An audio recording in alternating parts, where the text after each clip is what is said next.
the not Inspiration Catalyst, to the Revival Catalyst.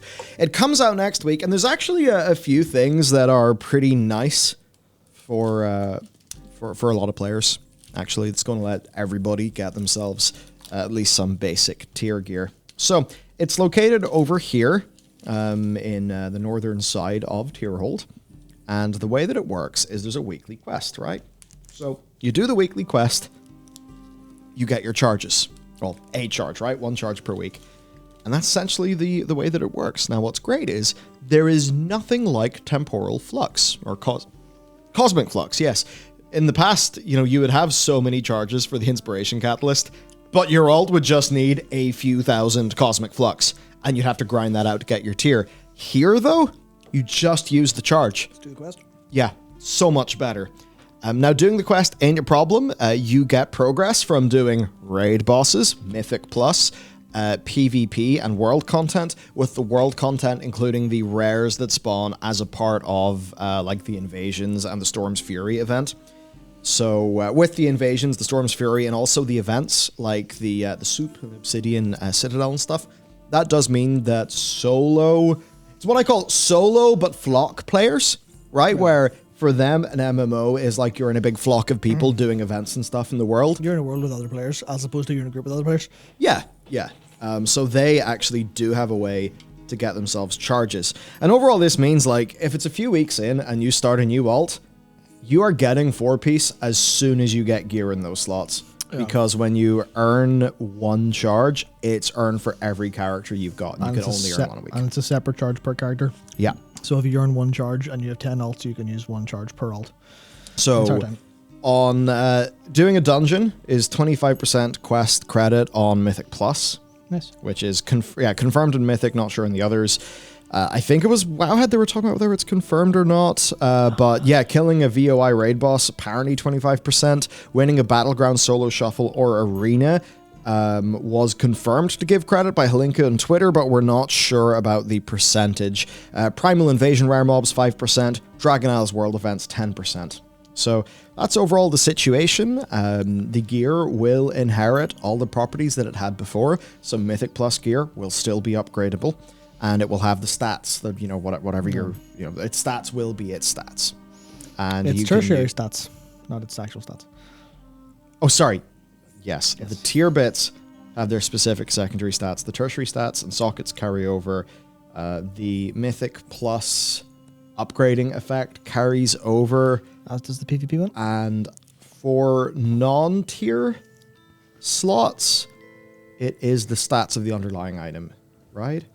Because I don't know. Yeah, so that I'm not 100% sure on, but of course, if you just want to complete out the visual set, then you can use your leftover charges. It's not dead after 4 or 5. Yep. So when we look at the timeline, yeah, it should be faster. I mean, that's the iteration we've talked about is more around timing. Like, I forget how many weeks, and but we definitely had lots of posts on Reddit saying, turn the thing on. So we're looking around timing and looking what tweaks we might want to do there. Evidently, they decided not to do major tweaks. Yeah, which I think is, to me, it's a little bit frustrating because I think tier is an outsized benefit to your gameplay. And I think it adds an additional layer. And I mean, obviously, it's the way it used to be all the time as well. But I think with, unless they continue to improve the speed at which you get gear or gear rules and like gear lockout and stuff like that, unless they continue to improve that so people get more tier, I think tier being on closer to a fixed schedule makes a bit more sense. Like, I'd love to see a world where, one example I had was,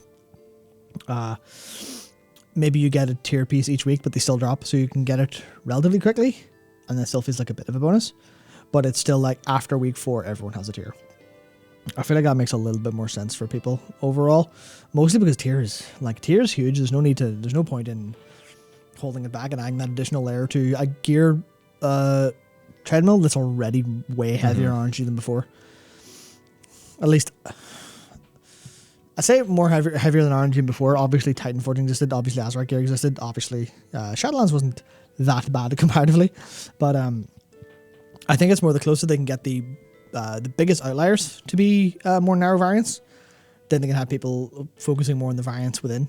Because I think the one problem that I have at the minute with, and this is obviously my experience because I don't play the game a whole shit ton.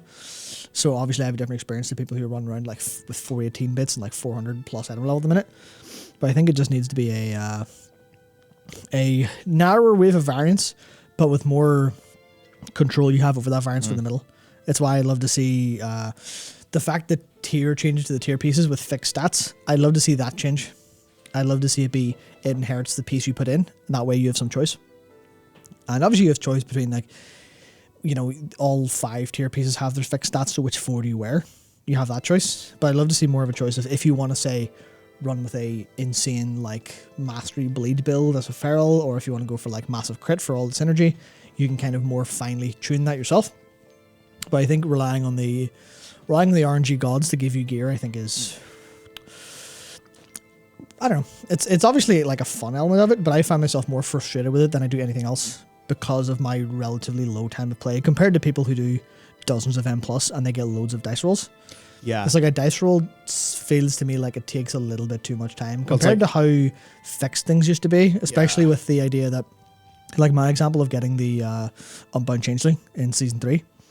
I was like, I'm just going to do this. I'm going to do Misty Turn of Scythe 20 times. And I was lucky because I got it, because I had about a 5% chance to get it. And I got it in the 20th run. I was like, look at that, perfect. Actually, I added the numbers up 100%. Look at that, perfect. But if that hadn't happened, I'd have been furious. But 5% feels like it's, because you can break it down whatever you want, but 20 runs of a dungeon is a lot of runs of a dungeon. It is. It's a lot of runs of a dungeon. I guess that's what kind of, that just highlights something. There's the people who can play maybe a handful of dungeons, log in for raid night, that kind of thing. But they are not guaranteed to get an average experience. You need to perform enough iterations so that you will fall in and around the average, which is kind of what Blizzard intends. But if you don't, then your experience may vary. Okay, so... Yeah, hang on, actually, because Brian says this is where I get frustrated with Matt's overly deterministic stance on gearing. Too deterministic is a bad thing. I completely understand. Yeah. That's why I said lower the variance, not remove the variance. I understand that it's actually fun to get a bit of gear. And I know that I find like an FF14, as example, I don't Savage Raid, but anytime I'm getting gear, I'm like, yes, gear, whatever. It's a means to an end for me to do content faster and get access to higher content. And I know that's not interesting. Whereas in World of Warcraft, you get gear, you're excited. I just feel like the negativity bias in people means that if you think of players who don't play very much, and obviously you can argue that this is me coming from my stance, and I don't have experience of like the other side of it, but I feel like you want to cull the bad experiences, have a high baseline of gear acquisition, and then build. And that's why I say build customization on top of that, because you have player agency. And then people don't go, oh, I got all my gear, I'm happy. That's they why go, I got all my gear. Oh, now I have opportunities to fine tune what I'm doing for minor improvements. And they would need to be minor improvements, which is that needs to be balanced. So stat profiles need to be relatively balanced. They need to be different based on different, I guess, scenarios. So one example would be, and I don't want to go back to everyone, build your AoE gear set, build your single target gear set. But I feel like if people wanted to do that because it was a 1 to 2% gain on AoE to run a heavier mastery build than a reverse build or a crit build or a haste build, then I think that would probably be a good enough experience for people if things like reforging or things like your revival catalyst changing your stats for you would actually make sense. That's what I think anyway. It's all like loose musing, but yeah. Loot 2.0 in a way. There's different ways of doing loot in games. I think modern games are erring in the side, though, of being more and more rewarding. You know, more and more close to Loot 2.0 Diablo 3 than Diablo 3 as it came out. Because gear was very rewarding when you got it in original Diablo 3, but Loot 2.0 just fucking gear up the wazoo. To a bunch of people ended up feeling better, but obviously you've got to strike a right balance.